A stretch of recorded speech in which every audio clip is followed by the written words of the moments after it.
We have Miss Susan Seal. Thank you, David, so much. We have Miss Susan Seal coming up. She's going to go through our announcements for today. Good morning, everyone. Good morning. Any of the information I'm going to be speaking about will be on our website at venturacsl.org, as well as information will be at our concierge desk in the social hall. If you have any questions about any church activities, please see an ambassador who is wearing a teal stole. Will they please raise their hands, please? Mark? There we are, Mark. Charlotte? All right, wonderful. So we have some upcoming classes. Heartivism Part 2 with Reverend Bonnie. This class is about continuing to co-create a world that works for everyone. The class is in person and on Zoom for 6 weeks. The in-person dates start on Thursday, May 23rd, 6:30 to 8:30. The Zoom on May 24th, Friday, 11:30 to 1. There is a new membership class, June 9th, noon to 1. It's a Sunday. There's sign up in the social hall. Reverend Bonnie and Reverend Jennifer are here to answer any questions you may have about being a member. Music as a spiritual practice, Saturday, June 15th, 1:30 to 5 with Mary Kerrigan. Through the use of music, participants will be encouraged to develop an ongoing practice for transformational growth, and this is priceless pricing. Also, volunteers make our church a welcome place. Many opportunities are here to serve. We have lots of openings. Please talk to Bonnie Austin, our volunteer coordinator. Bernie Austin. Bernie Dyson, sorry. Bernie. And we also have Building Appreciation Day, another time you can volunteer. And that will be on July 13th. More details to come. So after service, you're welcome to join us in the social hall for hospitality. Check out our bookstore or our free giveaway table. Also, our practitioners will be up front for 1-minute miracles following the service. They're happy to help you. For those at home watching, please share our Facebook live stream link with your friends and subscribe to our YouTube channel. And one final reminder, our Gourmets for God events start up very soon, and if you have not yet made a payment, please do that before the end of the month. Thank you. Thank you, Susan. So now we have, what do we have? We have Miss Susie coming forward with the youth, and Miss Susie with Youth and Family, and she's... I'm going to stand today so I can be heard. I'm going to have all the youth come up. Thank you, David. I'm still trying to figure out how to handle a book, microphone, all the kids. I'm going to have my staff come up with them. I'm working on growing another arm or two. Hi, want to sit right there? We should have, okay. Any of other youth, you want to come forward? Come on out. Okay, all right. What we wanted to share with you today is a book called, Dinosaurs Don't Meditate, by Catherine Bailey. Now, Rex was a rockishly rough, terrifically tough Tyrannosaurus.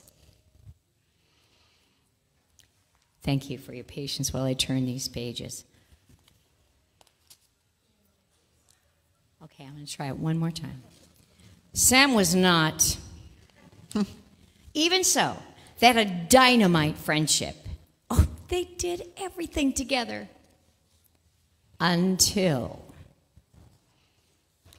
I need a break to meditate. Yes. Sam invited Rex to join him, and so he did. Are we done yet? Oh, just breathe. Rex was not having it. Dinos do not meditate. Dinos romp and brawl. Dinos never ever stop. Dinos maim and maul. Hi, guys. Sam politely disagreed and led the velociraptors through a guided breathing exercise about fluffy clouds. Close your eyes, claws on your thighs, count to 10, and find your zen. Fine. Rex could run around with Allosaurus or tear it up with pterodactyl. I have to lick my finger to get these open. Rex stewed, Rex brewed, and Rex poo-pooed. You'll never catch this dino resting peacefully. Mantras, incense, boring. Who agrees with me? Oh, hi. Don't be irate. Meditate. Give breath a chance. Less mutilation, more contemplation. We won't live forever. Let's play, rock out, have fun. Smashing and crashing and thrashing. You coming? Anyone? All Rex heard was a giant prehistoric crickets. So, he stomped off without his friends and without looking. Uh-oh. Fine. He just sat calmly on his bottom. But what if his buddies... Oh, what if Sam forgot him? He panicked. He went manic. Rex erupted. It was exhausting. So Rex closed his eyes and counted to 10. 1, 2, help me out here. 3, 4, 5, 6, 7, 8, 9, 10. And inhaled. And then his back relaxed as he blew through his snout. And when he stretched his wee arms, his tail slid right out. Rex realized there in the dirt that slow, calm breaths actually work. Rex realized something else, too. I'm sorry. I was rowdy and loud, wound up and wired, fearsomely fun and terribly tired. I had to get stuck to sit still and see that we all need a break, even tough guys like me. Sam gave Rex a heartfelt hug. Bad days happen, it's all right. Even friends can fuss and fight. It's so cool you changed your mood. You're a jawsome, mindful dude. Rex grinned. Rex and Sam spent some time romping between boulders and spiny plants, and when they grew tired, they sat. It can be fun to rampage and riot and enjoy some peace and quiet. Children, can you help me? The end. Thank you. Thank you so much.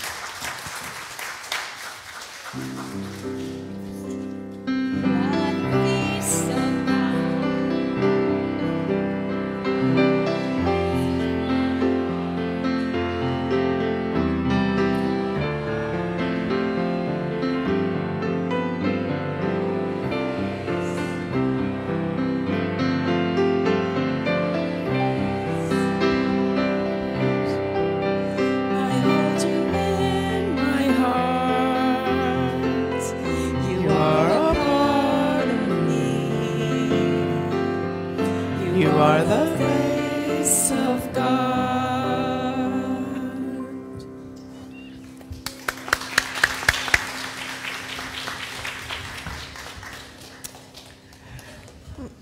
Now we have our practitioner in training almost completely baked, right? You're almost done. Almost done. Mark Lager is going to start us off with the invocation. If we can have all of the practitioners and ministers. Please stand.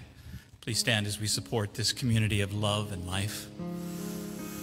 And taking a deep breath, I know that there is but one God, one life, one energy through all, in all.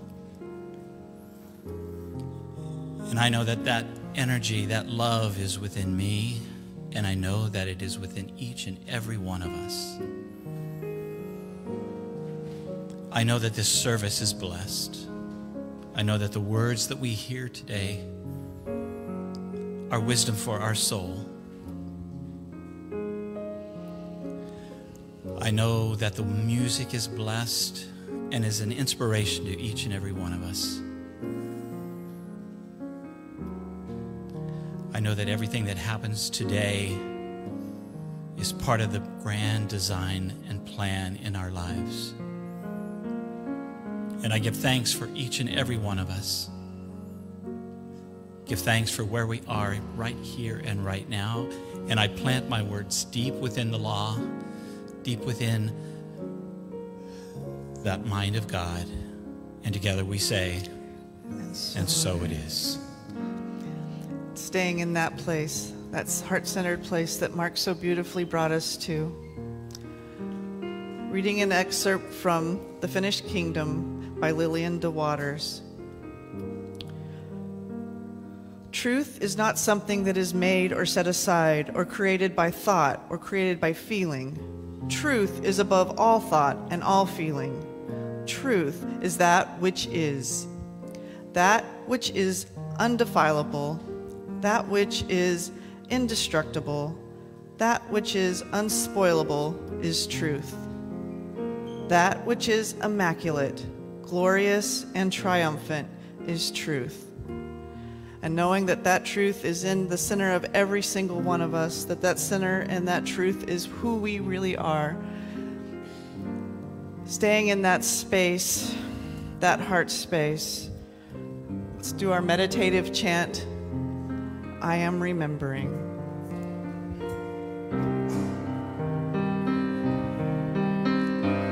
I am remembering who I am.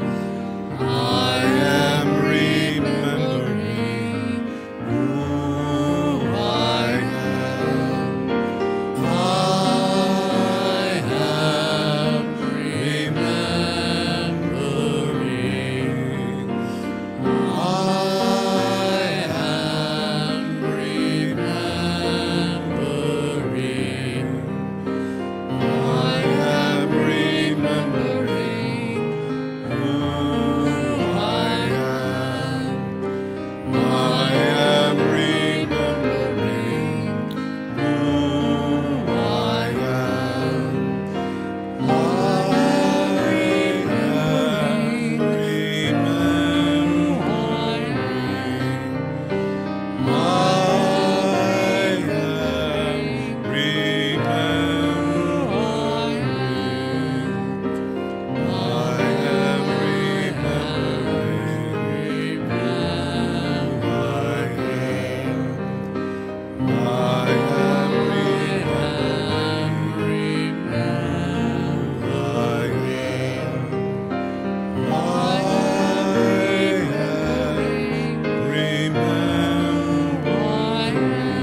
and resting in that stillness and that place of remembrance, holding that place forth as we gently open our eyes in love and in service to what is, as it is, and so it is.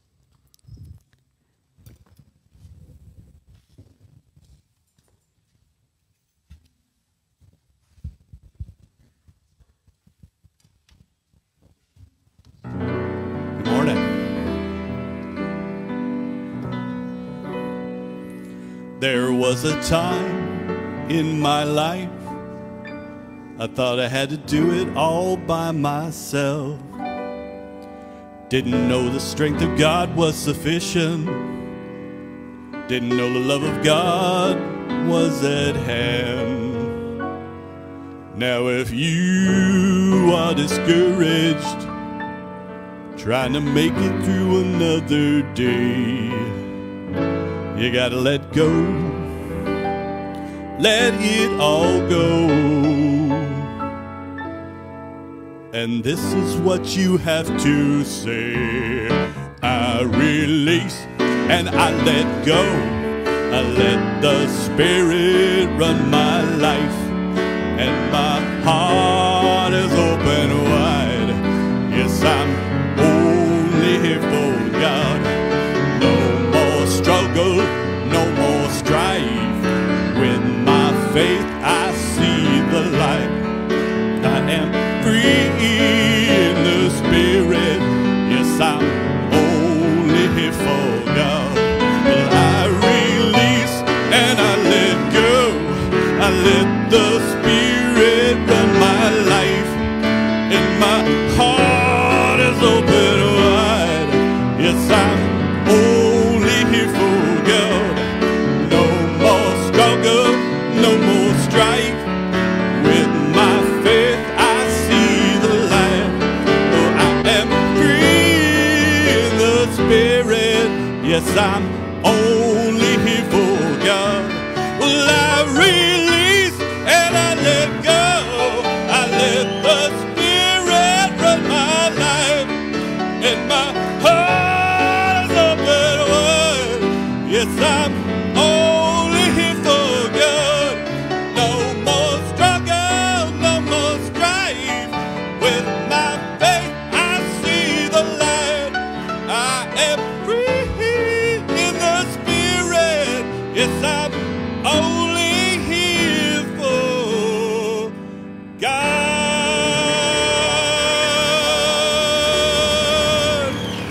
Thank you. Thank you. Thank you very much. Thank you, Craig.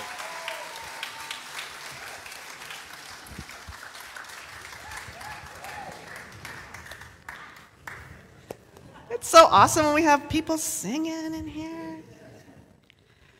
All right, so good morning. Who am I? I am Reverend Jennifer Gadberry Hadris. Let me read my notes. I should have slides coming up. Maybe. That's me. And my talk today is seriously? Reverend Bonnie found this book. She's taking a class, and it's called The Finished Kingdom. And I got the used copy.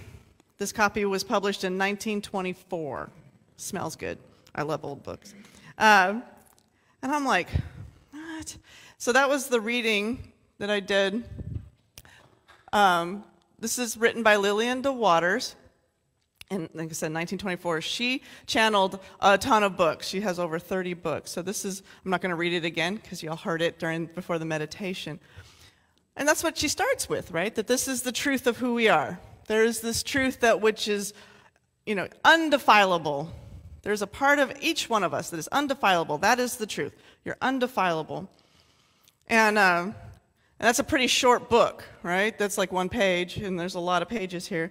And it's like, how many different ways can you say that? So it's really cool as she starts telling some really fun stories in here. I'm not going to tell all of them. There's one in here that I like. She's visiting a family, her family, and the family has a bunch of little kids. And one of the little boys keeps punching his siblings, screaming, it's mayhem. I recognize that. I've seen that once or twice, heard that once or twice in my home and other people's homes. And Ms. DeWater says she got down on her knees and she prayed for 2 hours.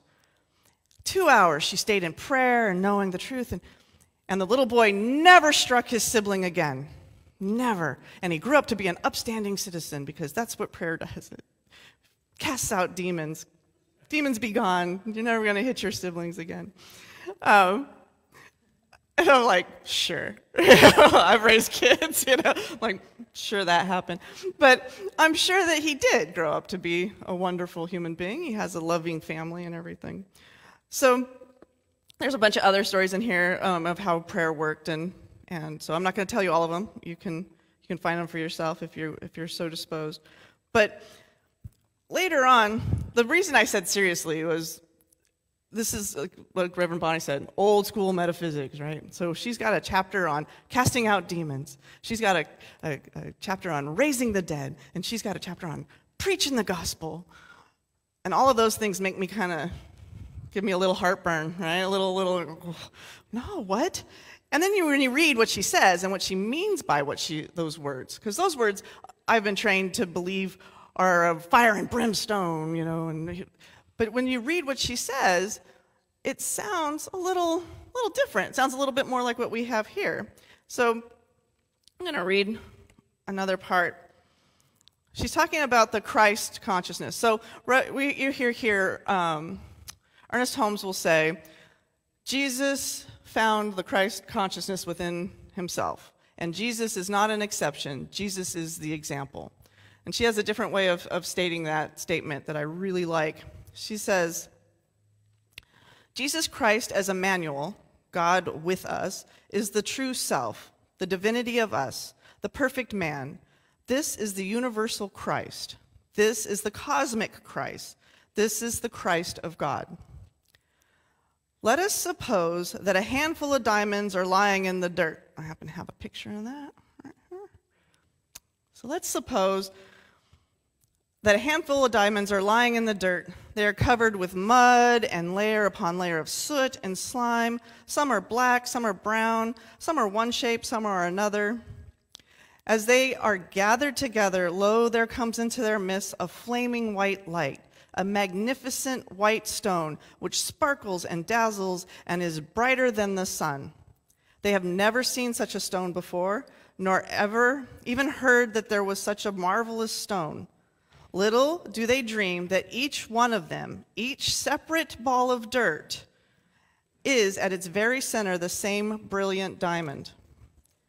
If acid and tools and skill and labor were applied, instead of the handful of black mud balls, there would lie a handful of precious gems, the very same as the spotless white diamond facing them.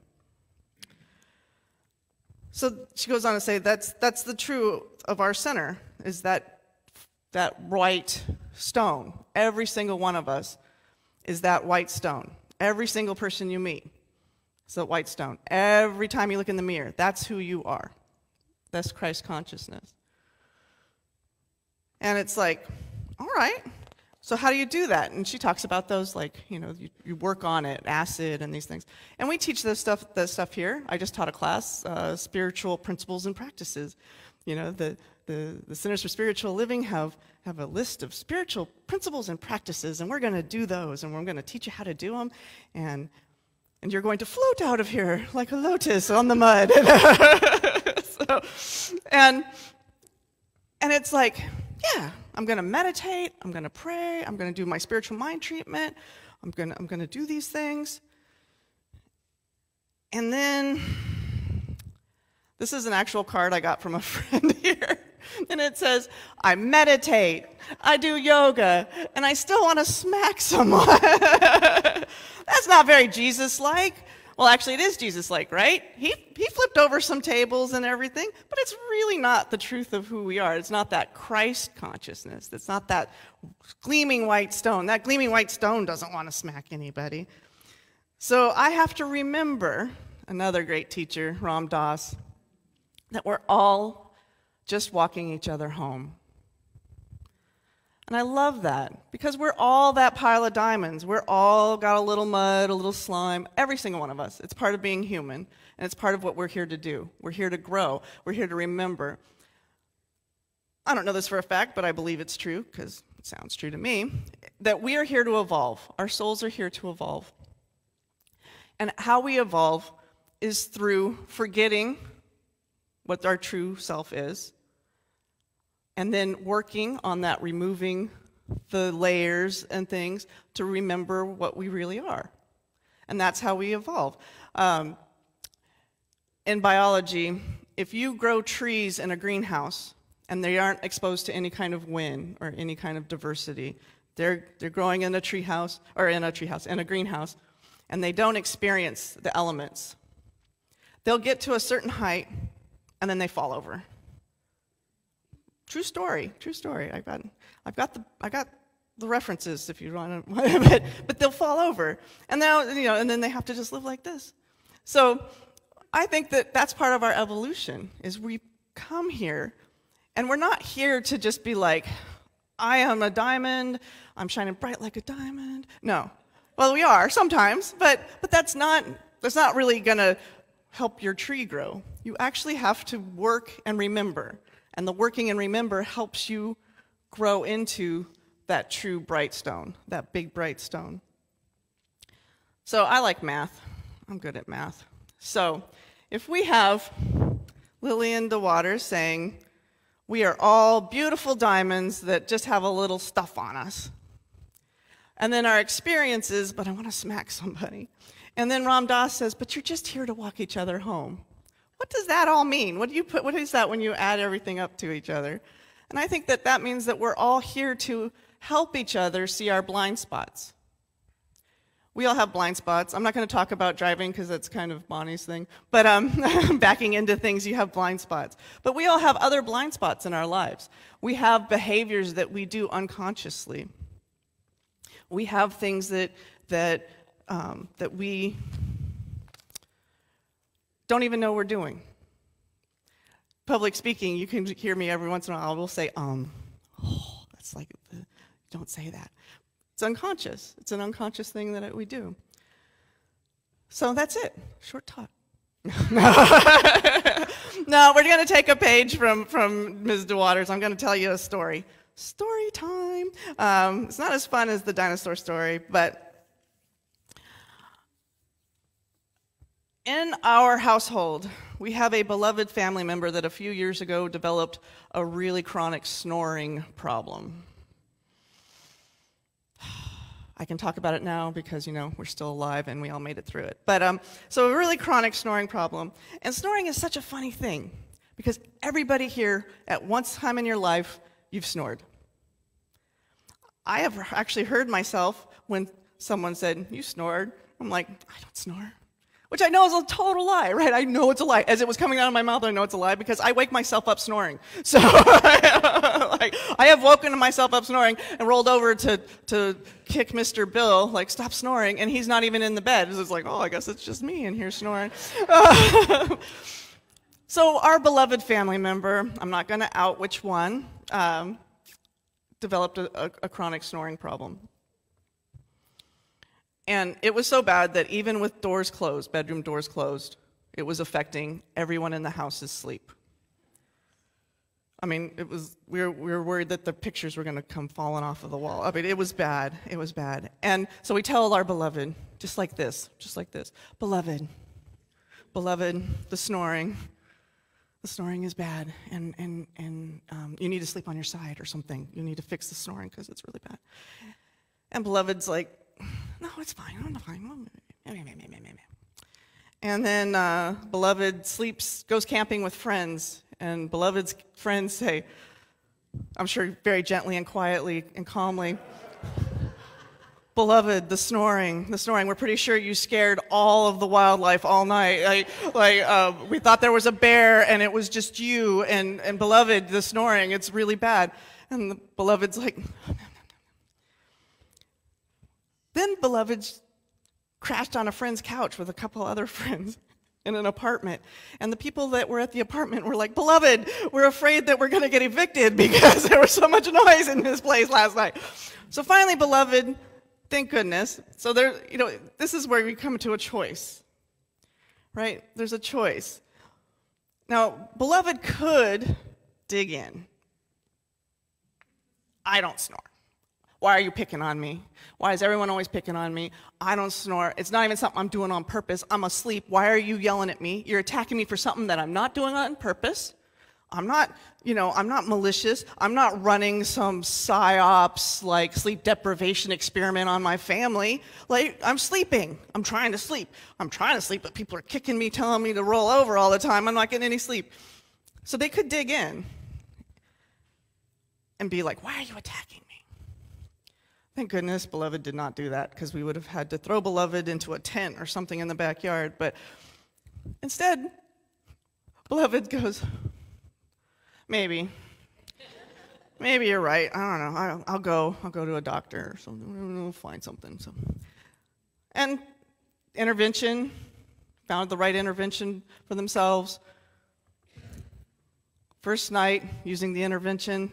The next morning, Beloved remembers that Beloved is a morning person. The whole house was lighter. Everybody woke up. I was even almost a morning person. It's like, we got a full night of sleep.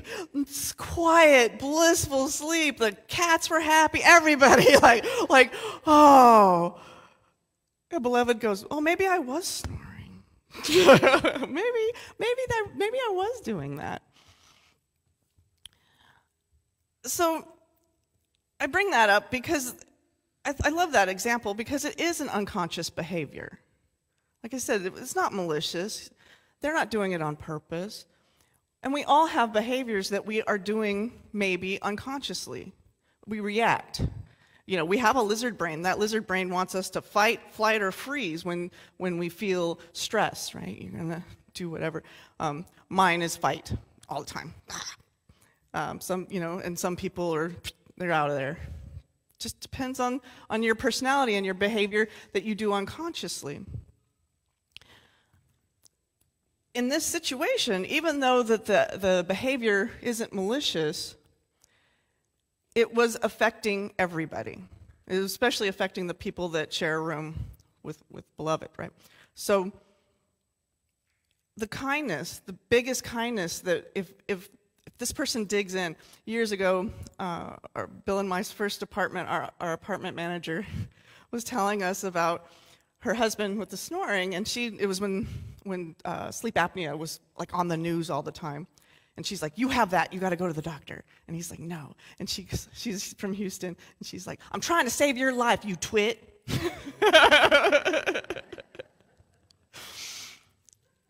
You have to be able to listen, and if you can't listen, you're going to get banished to the tent. You're going to get banished to the guest room. You're going to get banished, because out of the kindness for the people that are being affected, they can tell you kindly and gently, and beloved, and then there's going to be consequences if you don't listen. And that's the important thing, is to remember that the consequences are also a kindness, even if it doesn't feel like a kindness. And so how do we do that? So how do we go from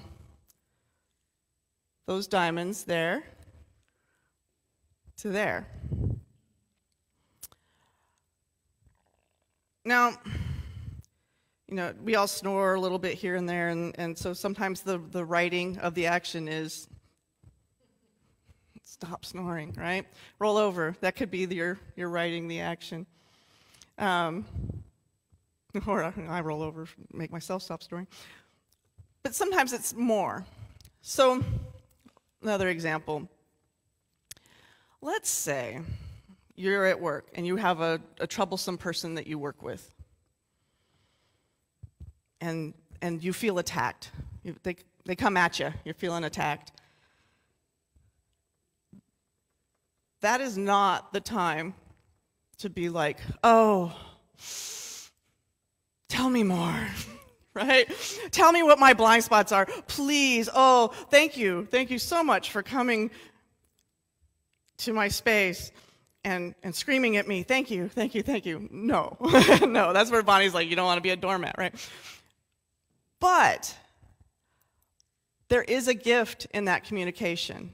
Even if you fight in that moment, even if you run away in that moment, even if you just freeze and you can't do anything in that moment, there still is a gift in that moment. But this person may not be someone that you can work through to find your blind spot. Because sometimes those people, when you're like, oh, I need to know what my blind spot is, and you can be asking the wrong people, right? You can be asking the people who can't see around their own blind spots, and they're gonna put all their junk on you too. That's talk about entrenching, and then they entrench too, and then you're both just operating from blind spots. So what you need to do is, in ministerial school, I have a group of friends, and they like to use the term Sangha, which is a Buddhist, in the general sense, it's kind of a Buddhist group that live together. David mentioned it yesterday during the Vesak meditation. But I like to call them my trust posse. So you got to have a trust posse. And have you ever heard those old westerns? I watched a lot of old westerns when I was a kid, and the sheriff needs somebody to help.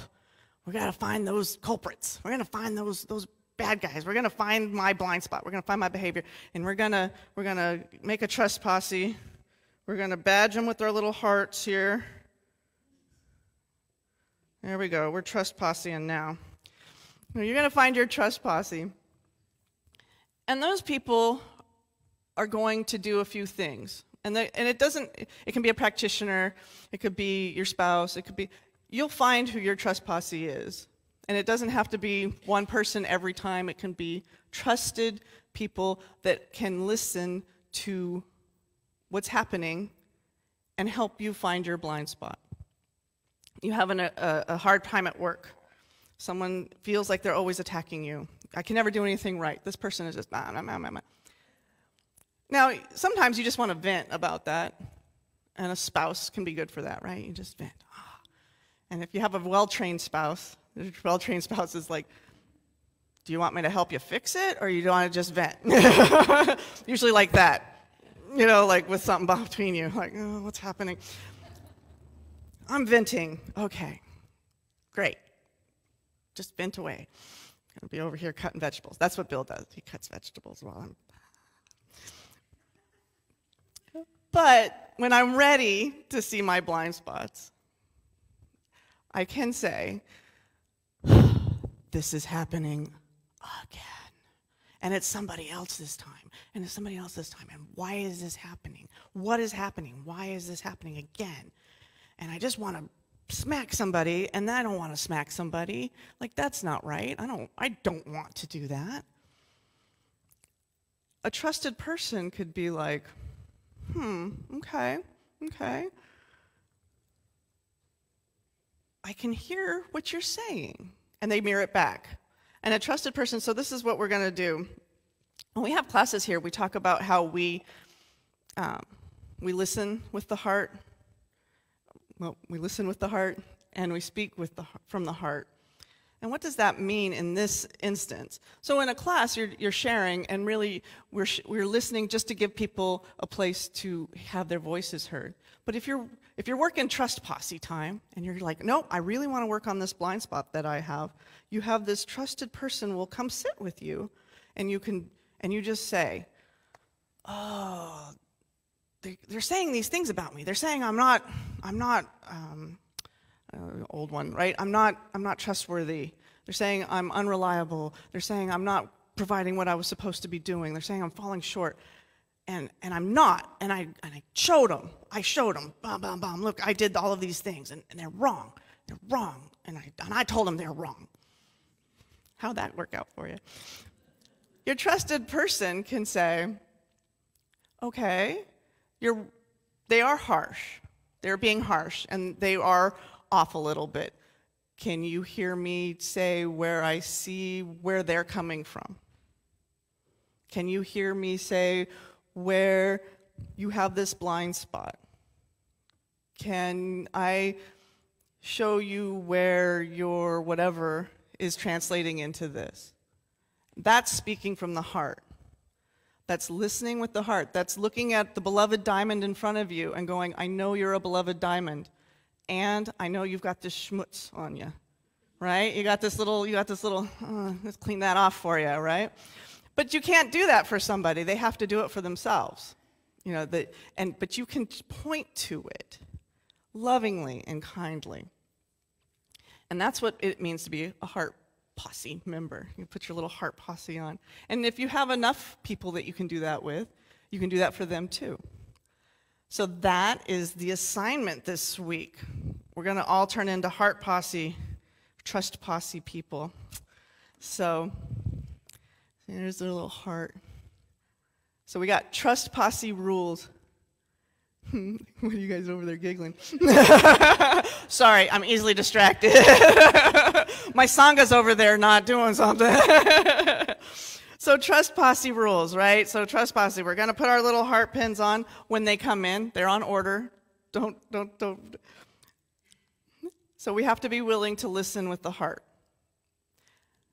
We have to be willing to not entrench in our righteousness. Oh man, I love to be righteous. I have so much righteous indignation. Oh yeah, it's like a comfortable blanket to put on, right, until it's too hot, right? So we don't entrench. In the snoring situation where your beloved trust posse is actually the people that are being affected by your behavior, it's a little more immediate. So you have people in your life that you can absolutely believe what they are saying to you. You do. You have people in your life that you can absolutely believe. So when they are saying things to you, when you feel attacked, take a breath and don't entrench. Don't get righteous. I didn't want to put that. I really didn't want, because that means I have to do that this week. Oh no. We'll see how it goes. And it's easier to do this when we remember that we are all those diamonds. We are all God. We all have the Christ consciousness. All of us. The person that's at work, the person that's, in the parking lot, we are all Christ. So we remember that. An easy way to not entrench is to explore behavior and not label each other. So, my beloved family member is not a snorer. They are a beloved that snores. And it seems subtle, right? It seems subtle, but it's not you are a flake. It is you did not provide these things that you said you were going to do. You're a snorer. You're awful. No, you snore and it affects me. So just remember to explore behavior with the people around you, not label them. And then we're not fixing. There's nothing to be fixed. We can't, as much as I want, come here. Actually, with my kids, it's always stick out your own tongue, because I'm like, stick out your tongue, and then I will clean their face, right? You don't want to do that with people, trust me. And you can't in this situation. We just can't. We can show them where something needs to be done, but everyone has to do it for themselves. It's that you can take a horse to water, but you can't make them drink. Right? And I mean, that's a rub, right? That's the rub. You can't I can see. I am here and I see your big blind spot right here. Look at this. There's only so much of that you can do. And if they can't hear, maybe you explore where you're entrenched and where they're entrenched and give it some space. Come back and revisit it. And that's what you're going to do. So, that's your assignment for the week. Everybody got it down? We are listening with the heart. We are speaking with the heart. We are not entrenching. We're not being righteous. And we're not fixing anyone. All right. We're going to close out with an affirmation. Maybe. Let's see. Oh, there we go. All right. So let's all, oh, nope. I like that bird going back. Never mind. So let's all say this together. I will listen with my heart. I will speak from my heart. And I help myself and my beloveds remember the truth of who and we are. And so it is. So it is. Hi, Lonnie. Thank you, Jennifer. You're welcome. This is such a beautiful place to practice those. All Like right. practice doing something different, like listening. But trust me, I would get your posse together because it's sort of like praying for patience. Oh, yeah. We don't do that. No. We don't do that. Because Beware. you'll get a lot to practice on. So you got to have your friends and your church members to support you as you navigate this new way. Because sometimes it's better to trudge along together. Sometimes. So, and I understand we're doing the offering a little differently. We're all going to read it together. We're going to read it together. Yay! Yay. Okay. Ready? 1, 2, 3. We trust in spirit.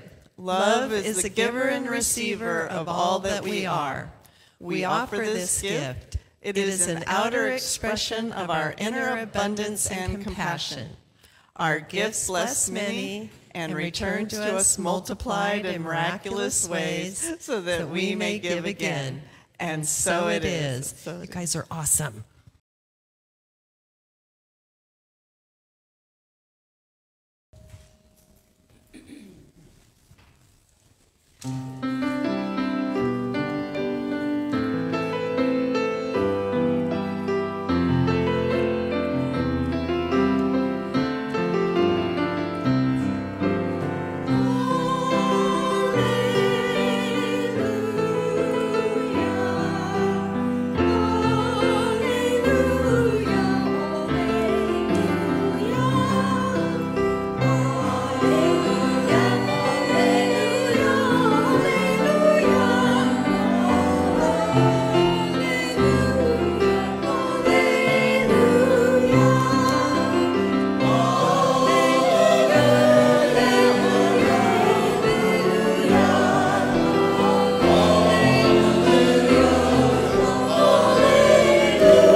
Of course, today's the day I chose to sit on the other side of the sanctuary before I could get to the microphone.